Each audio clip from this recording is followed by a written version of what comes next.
we all fall down.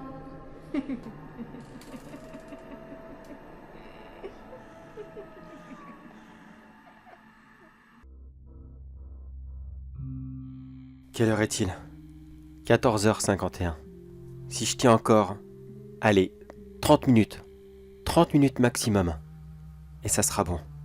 Ils vont venir. Je sais qu'ils vont venir. Ils vont quand même pas m'abandonner ici. Ils vont pas m'oublier quand même. Puisque j'ai le temps, je vais laisser ce petit message derrière moi.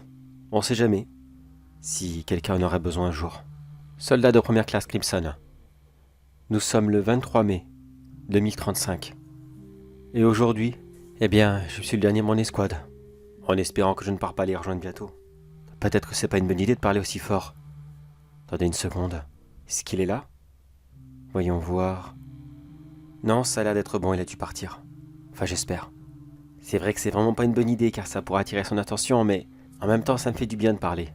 Ça m'aide à oublier que je vais peut-être y passer moi aussi dans quelques minutes. Bon ben, quitte à mourir, autant que ça soit détendu. Ce sera déjà pas mal. Une mort moins stressante. Pour ceux qui écouteront ce message, tout ce que je vais vous dire, vous le savez déjà très certainement, mais... Eh bien écoutez, autant discuter de toute façon. J'ai plus que ça à faire.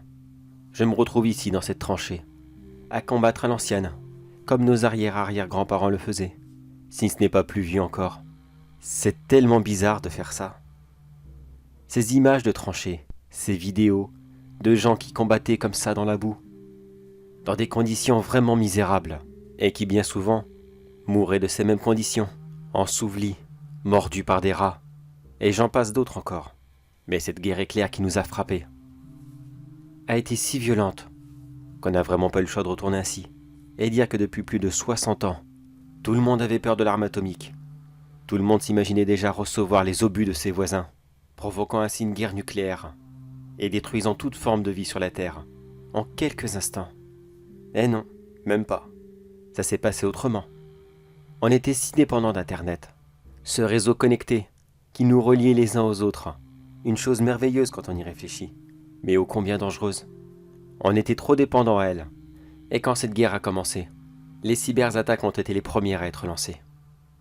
Ça a été si rapide, si instantané, que ça a réagi exactement de la même façon qu'une guerre nucléaire. Essayez d'imaginer deux camps qui tirent leurs missiles nucléaires en même temps. Ils les recevront quasiment en même temps, et aucun des deux camps ne va en survivre. Eh bien, ce fut exactement pareil. Les attaques ont été si rapides que les deux camps ont été privés d'Internet et de réseaux de communication.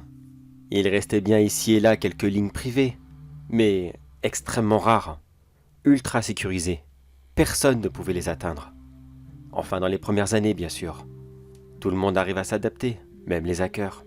Et même sur le terrain, nous, les simples soldats, eh bien, on s'est réadapté, d'une certaine façon. Au lieu de sortir nos véhicules ultra sophistiqués, guidés par système GPS et d'autres moyens encore, qui étaient eux aussi complètement dépendants d'Internet, eh bien, nous avons ressorti les vieux modèles. Les canons César, les Charles Leclerc, les Abrams, et j'en passe. Tous ces véhicules qui étaient encore assez récents et très peu dépendants d'Internet.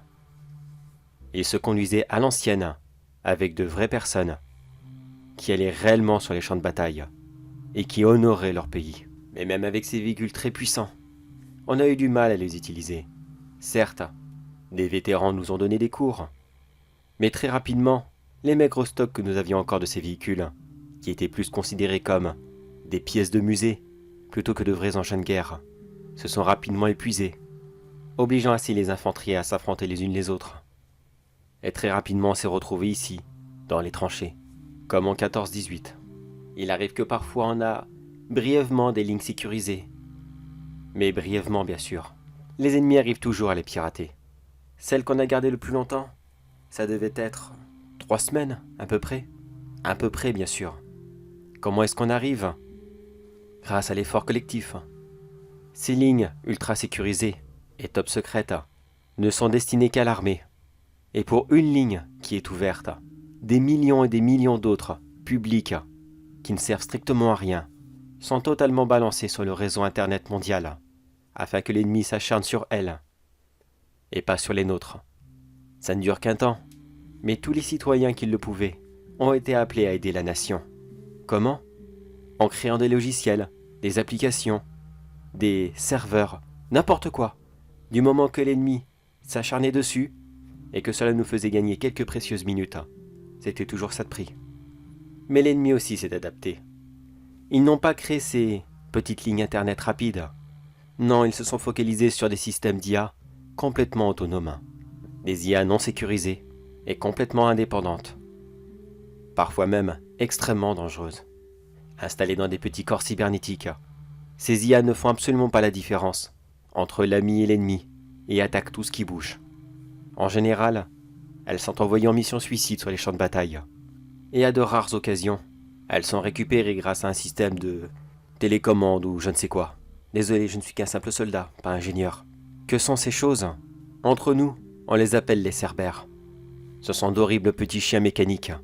Certains font la taille d'un labrador, ou d'autres encore d'un très gros lion, ou de créatures encore bien plus grosses. Elles sont extrêmement rapides. Elles se faufilent dans les tranchées, rentrent n'importe où, et grâce à leurs puissantes mâchoires, elles broient le crâne de leurs ennemis en quelques instants. Oui, peut-être que ces créatures vous disent quelque chose. Elles ont fait une apparition dans un jeu vidéo. Lequel je ne sais plus, je peux plus vous dire. Désolé. Et comme quoi, faut pas chercher bien loin pour avoir une bonne idée. Des fois, regardez simplement ces enfants jouer à la console, et ça suffit pour créer quelque chose d'abominable et d'encore plus monstrueux que l'être humain n'a jamais inventé. Et maintenant, je vous laisse deviner ce qui est arrivé au reste de mon équipe. Eh oui, malheureusement, c'est l'un de ces cerbères qui est arrivé. Pourtant, notre position était secrète et sécurisée. Nous devions protéger un avant-poste qui avait été perdu il y a quelques mois. Officiellement, il avait totalement été détruit durant un bombardement. Ça, bien sûr, c'est ce qu'on voulait faire croire, car cet avant-poste possédait aussi un bunker, qui renfermait énormément de matériel très important. On devait simplement y aller, sécuriser, le récupérer, et partir. 2 heures grand maximum, rien de plus. Et finalement, on s'est retrouvé enfermé ici pendant 3 jours. 3 jours de terreur, où on barricadait les portes, bloquait les fenêtres, les systèmes de ventilation, tout ce qui était possible, les moindres petits passages où cette créature pouvait rentrer et nous dévorer les uns après les autres. Je ne sais pas si ces concepteurs ont inventé des levels de personnalité pour ces créatures, mais celui-ci, je peux vous assurer qu'il était en mode sadique. Le premier d'entre nous à partir, c'était le sergent. Il vérifiait simplement l'inventaire du matériel, voir si tout était bien là, et si nous pouvions partir très bientôt. Il n'a fallu qu'il reste seul que 2 minutes. 2 petites minutes, pour que cette créature ne surgisse d'un système de ventilation et lui saute au visage pour lui arracher. Nous avons entendu ses cris, et nous avons accouru aussi vite que possible. Mais il était déjà trop tard. On a vu la créature repartir rapidement d'où elle venait. Et c'est là qu'on a compris qu'on n'était pas seul. On savait ce qu'il nous menaçait. Et on savait pertinemment, car beaucoup d'entre nous en avaient déjà vu, qu'on allait passer un très très mauvais quart d'heure. Ce fut donc 3 semaines à attendre, à regarder, à scruter le moindre petit coin de la base, afin de chercher ce monstre métallique. Bien sûr, on aurait pu partir. C'est même ce qu'on a essayé de faire en tout premier. Mais la zone qui devait être sûre ne l'était plus du tout à l'extérieur. Les batailles avaient repris de plus belle. Et là-haut, c'était un véritable enfer. On s'est retrouvés entre les 2 camps. Et on ne pouvait absolument pas sortir. Sinon, on se faisait canarder directement. Aussi bien par nos ennemis que par nos amis. Alors on a préféré rester ici, en attendant impatiemment que les choses se calment. Cette créature, elle n'avait absolument pas l'intention d'attendre que les choses se calment. Elle voulait du sang, elle voulait tuer, et elle voulait le faire dès maintenant. Les 2 suivants se sont fait tuer dans leur sommeil, alors qu'on pensait avoir sécurisé les baraquements, et que cette zone devait être tranquille. Après avoir découvert leur corps, on a tenté d'incendier le système de climatisation. C'était pas vraiment une bonne idée. Sur le coup, on était tellement désespérés et effrayés.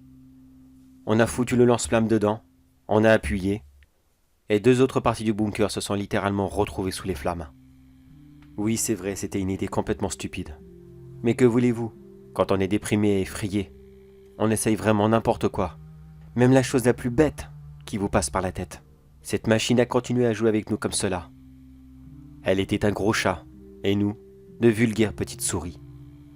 Elle pouvait nous attraper quand elle voulait, Mais elle attendait toujours ces petits moments sournois, ces petits moments de vulnérabilité, là où nous étions très faibles. Des moments de somnolence, quand nous révisions notre matériel, ou alors même quand on essayait d'élaborer un plan pour s'enfuir. Tous ces petits moments où on baissait notre garde, cette machine nous sautait dessus et nous faisait comprendre qui était le maître dans ce bunker. Maintenant, je suis le dernier, et je pense que dans quelques minutes, elle en aura aussi fini de jouer avec moi. On avait enfin réussi à envoyer un signal de détresse, assez faible, certes, mais qui pouvait être capté par quelqu'un. On avait reçu comme réponse une date et une heure précises. Pour nous secourir, ou pour venir nous cueillir, ça on ne savait pas. Est-ce que c'était un message ami ou ennemi? Qu'importe, à ce moment on était tellement terrifiés que n'importe qui aurait été une bonne âme charitable. Mais maintenant tout ce qu'ils vont trouver, ce n'est qu'un amassis de corps, avec ce monstre mécanique qui rôde encore quelque part. Alors pour ceux qui écouteront ce message, je vous souhaite bonne chance, si un jour votre chemin doit croiser celle de l'une de ces créatures. Car croyez-moi, que même si vous êtes l'ingénieur qui l'a construit de ses mains, elle ne vous fera absolument aucun cadeau. Vous serez complètement perdu. Je l'entends, elle arrive. Chut, je vais rester silencieux. Arme en main en cas où. Allez, c'est mon tour. J'aspire à grands coups. Si je dois partir, eh bien au moins j'essaierai de me battre. Une dernière fois. Allez, viens. Allez, viens, je t'attends.